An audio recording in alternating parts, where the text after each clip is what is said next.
Everyone, कैसे हैं आप सब।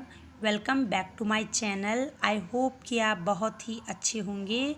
मैं भी आपकी दुआ से बहुत ही अच्छी हूँ। तो यहाँ पे सुबह के 8 बज चुकी हैं और 8 बजे का जो टाइम होता है वो आपको पता ही है कि कितना बिजी टाइम होता है, क्योंकि सुबह सुबह हम लोग उठते हैं तो हमारा जो रोज़ का रूटीन है यही हो जाता है। चद्दरें वगैरह झाड़ना, झाड़ू पोछा, यही सब हो जाता है एक हाउसवाइफ का। तो बस मैं यहाँ पे वही कर रही हूँ।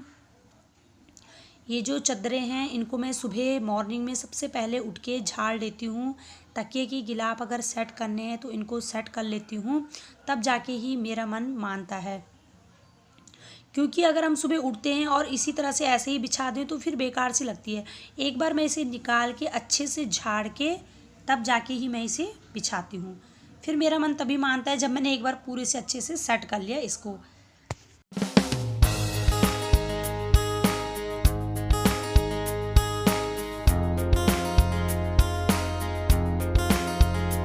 दिन भर तो हम कितनी ही बार चाहें चद्दरें सेट कर ले, लेकिन अगर सुबह के टाइम वो अलग ही मज़ा होता है। सुबह अगर झाड़ू पोछा भी लगा दो, चाहे तो आप दिन भर झाड़ू लगाते रहो, उसकी बात अलग है, लेकिन जो सुबह की मॉर्निंग टाइम की जो सफाई है बहुत ही अच्छी होती है। तो यहाँ पे मैंने चद्दरें वगैरह कर ली थी ठीक, और मैं आ गई थी यहाँ पे किचन में और मैं बनाने जा रही थी पराठे। पराठे के साथ सब्जी मेरी बची हुई है रात की, तो मैं उसी में खा लूँगी, बच्चे भी खा लेते हैं। और यहाँ पे चाय वगैरह भी मेरी साथ साथ बन रही है, तो आप भी खाइए पराठे।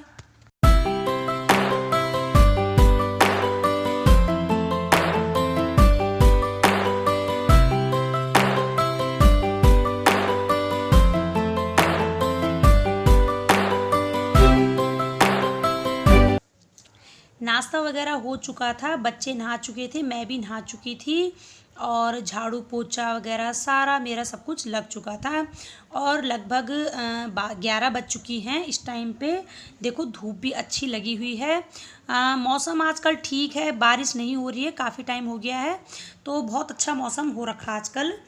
तो यहाँ पे जो मेरे ये पौधे लगाए हुए थे, तो इसमें थोड़ा गुड़ाई करने के लिए थी, क्योंकि छोटे छोटे से पौधे आ जाते हैं। तो फिर मैंने यहाँ पे ये कुटला ले लिया है और मैं यहाँ पे एक एक करके जो गमले हैं इनको सेट कर लूँगी। और जिनमें थोड़ी बहुत मिट्टी मुझे कम लग रही थी तो उनमें भी डाल दूँगी मैं मिट्टी वगैरह। और गमलों की सफाई करनी भी बहुत ज़रूरी हो जाती है। जब गमले लगाए हैं, कुछ चीज़ लगाए, तो उनकी देख रेख करनी बहुत ज़रूरी है। कुछ हमारे यहाँ ऐसे ये गोल वाले प्लास्टिक के जो गमले हैं ये हैं, और कुछ जो हमारे जो तेल की कैन आती हैं उनको काट के मैंने मतलब गमले बना दिए हैं, तो वो भी अच्छे लगते हैं दिखने में। अगर आपके पास जैसे ये गमले वगैरह अवेलेबल नहीं है, या कोई लेना नहीं चाहता है, ख़रीदना नहीं चाहता है, तो फिर ये मतलब जो डब्बे हैं बहुत ही अच्छे होते हैं, उनमें भी आप मिट्टी भर के पौधे लगा सकते हो बहुत बढ़िया ढंग से। तो यहाँ पे भी ये एक गमला था, इसमें थोड़ी मिट्टी पुरानी हो गई थी, मैंने इसमें ये ताज़ी मिट्टी डाल के इसमें छोटे छोटे पौधे लगा दूँ। मैं अब आपको अपने पौधे बताती हूँ। मैंने इनकी सफाई की है, और एक जो गमला जिसकी पुरानी मिट्टी बहुत बदबू सी आ रही थी उसमें, उसको ख़राब किया, उसमें ताज़ी मिट्टी डाली है और पौधा भी लगाया है। तो ये देखिए ये वाले, इनमें कुछ, ये देखिए मेरे जो पौधे हैं, मैंने इसी तरह से प्लास्टिक के जो डब्बे हैं उनको मैंने 2 हिस्सों में कट करके उनमें अपने मनचाहे पौधे लगा दिए हैं। कुछ भी लगा सकते हो, लेकिन जो ज़्यादा बड़े पौधे होते हैं वो इसमें नहीं लगाए जा सकते। इनमें हम अक्सर छोटे छोटे पौधे ही लगाते हैं जिनकी जो जड़ें हैं वो छोटी ही हों। जैसे कि ये छोटे छोटे से पौधे हैं, ये बहुत प्यारे लगते हैं, इनमें छोटे छोटे फूल आ जाते हैं तो दिखने में और भी अच्छे लगते हैं। चलिए मैं आपको और भी दिखाती हूँ। इस साइड से जो मैंने रखे हैं ये देखिए, इसमें बहुत बदबू से आ रही थी ना, तो ये वाला खाली किया मैंने, तो इसमें ताज़ी मिट्टी डाल के ये वाला पौधा अभी देखना 1-2 हफ्ते में पूरा फैल जाएगा, फिर दिखाऊंगी मैं आपको। इसको मतलब कट करके, ये जड़ नहीं लगती इसकी, इसको हम ऐसे कट करके ऐसे भी मतलब लगा दें तो लग जाता है, जैसे ये वाला है इस तरह से हो जाएगा ये पूरा। और इसमें फूल जैसे पिंक में भी आते हैं, रेड में भी आते हैं, बहुत अच्छा लगता है दिखने में। और इस तरह से आप दीवारों पे लगा दो, बहुत प्यारे लगते हैं। ये देखिए ये हमारा एक डिब्बा था पुराना सा, इसमें भी लगा दिया मैंने, तो ये चारों तरफ से बहुत ज़्यादा सब फैल जाता है। ये छोटा सी कुल्हड़ थी, व्रत वगैरह रखते हैं हम लोग, तो फिर मैंने उसे फेंका नहीं, मैंने इसी में लगा दिए हैं। तो इस तरह से जैसे ये फूल लगाओ आप, बहुत प्यारे लगते हैं, बहुत सुंदर लगते हैं दिखने में। और यहाँ पे ये देखिए, ये जो मेरी तोरई है मैंने आज सुबह निकाली है, और ये भिंडी भी, ये तो कुछ तो मैंने ये काट दी है। अभी बनाऊंगी मैं चावल के साथ। चावल के साथ बहुत टेस्टी लगती है तोरी की सब्जी और भात, बहुत ही टेस्टी होता है। तो मैंने काट के नहीं भिगो दिया था थोड़ी देर तक, और ये हमारे कल के लिए आ जाएंगी काम। तो आजकल सब्जी लाने की झंझट भी नहीं है, सब्जी घर में ही उग रही है। तो चलिए मैं इसे छौंकती हूँ। और यहाँ पे मैंने सरसों का तेल डाल दिया था, इसमें थोड़ा जीरा और जख्या डाल दूँगी, क्योंकि आपको पता है जीरा जख्या के बगैर तो हमारा काम बिल्कुल नहीं होता है। और उसको डालने के बाद जब वो चटक जाए तो फिर मैं इसमें कटे हुए प्याज डालूँगी। मैंने इसमें 2 प्याज काटे हैं और टमाटर भी 2 ही काटे हैं, क्योंकि जो तोरई की सब्ज़ी है वो थोड़ा गाढ़ी गाढ़ी सी अच्छी लगती है, और जैसे चावल वगैरह खाने के लिए बहुत ही टेस्टी होती है। तो इसमें मैंने जो लहसुन है उसको मैंने कूट दिया था, मिर्च भी एक 2 मिर्च डाली थी, तो यही इतना ही डाला है। और इसके बाद डाले हैं मैंने टमाटर, और इनको मैं अच्छे से मिला दूंगी। और मिलाने के बाद डाल दूंगी मैं नमक और मसाले, और इसको अच्छे से मैं हिला दूंगी। और तोरई की जो सब्ज़ी है वो तो जल्दी से बन जाती है, इसमें मतलब 4 से 5 मिनट का ही टाइम लगता है, क्योंकि तोरई ऐसी सब्ज़ी है जो उसी टाइम काटो उसी टाइम बना दो। और इसे चाहे आप पानी ना भी डालो तो ये वैसे भी बन जाती है, क्योंकि जैसे मतलब इसमें पानी छोड़ती है सब्ज़ी। जैसे आपने तोरई डाल दी और फिर थोड़ा सा हिलाने के बाद जब आप देखते हो कि इसमें पानी छोड़े तो ढक्कन लगा दो, अगर आपको रोटी के साथ खानी है।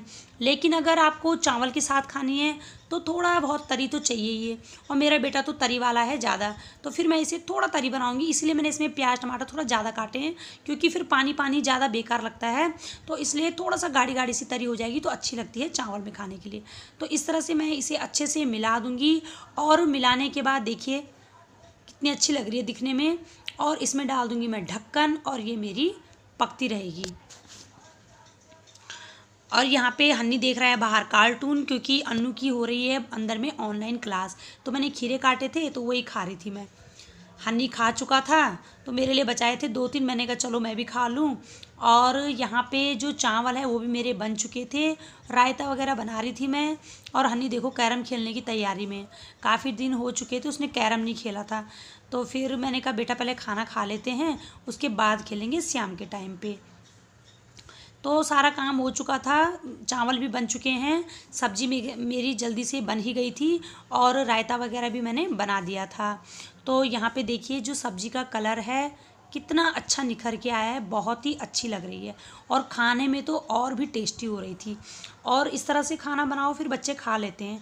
जिनके बच्चे आप बोलते हो कि खाना नहीं खाते हैं घर में, तो मेरे बेटे ने भी हन्नी अन्नू ने भी, दोनों ने बहुत अच्छे ढंग से खाना खाया था, और बोल रहे थे मम्मी बहुत अच्छी बनी है। तो जीरा राइस बनाया था मैंने।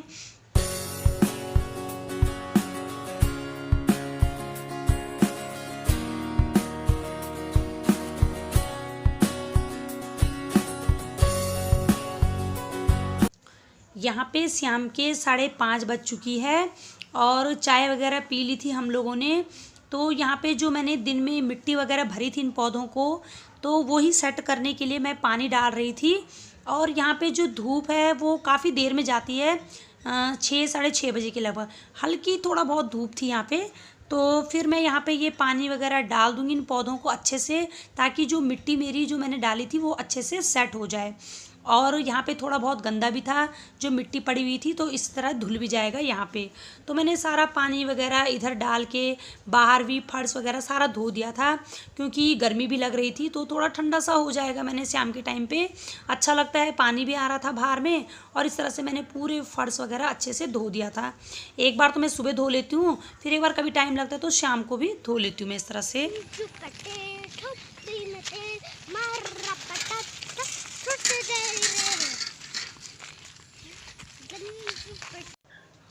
और यहाँ पे शाम को हम गए थे आरती को लेने। ये मेरी फ्रेंड है, फ्रेंड भी क्या है, ये मुझे चाची बोलती है, भतीजी लगती है रिश्ते में वैसे। और हम दोनों ने स्कूल में साथ साथ पढ़ाया था गांव में, तो वही आई हुई थी, और उसके साथ बैठ के चाय वगैरह पी रहे थे, गपशप वगैरह मार रहे थे। और हन्नी आया था बीच में, तो उसको भी वर्क बता रही थी मैं बीच बीच में। और दोनों भाई बहन अंदर में पढ़ाई कर रहे हैं। और हमारे यहाँ जब कोई आता है तो बस उसके साथ टाइम स्पेंड जल्दी जल्दी हो जाता है। और यहाँ पे रात के बज चुकी हैं 9:30 और डिनर वगैरह मेरा सब कुछ बन चुका था। देखो आरती हाय कर रही है आपको। तो मैंने बोला मैं वीडियो शूट कर लूँ आरती, तो आरती को कोई भी मतलब शिकायत नहीं थी कि हाँ चाची कोई बात नहीं। तो होता है ना, किसी को अगर शर्म आती है तो हम उसको वीडियो में ज़बरदस्ती नहीं ला सकते। अगर किसी का खुद का मन है आने का तो फिर कोई बात नहीं है। तो आरती भी मेरी तरह बहुत ही फ्रैंकली है और अच्छे से समझती है वो भी। तो यहाँ पे हम चारों के चारों कर रहे हैं डिनर। और बताइएगा आज आपको वीडियो कैसी लगी। थोड़ा भी पसंद आई हो तो प्लीज़ लाइक शेयर कमेंट करना ना भूलिएगा। और अगर मेरे चैनल पे आप नए आए हैं तो चैनल को सब्सक्राइब कर दीजिएगा, ताकि मैं इसी तरह से अच्छी अच्छी वीडियो बना सकूं, आपके लिए ला सकूं। रोज़ मैं नया नया कुछ करने की सोचती हूँ रोज़ की, ताकि आपको नया मतलब कुछ सीखने को मिल सके, कुछ देखने को मिल सके। तो फिर मैं मिलती हूँ नेक्स्ट वीडियो में। Okay, bye bye.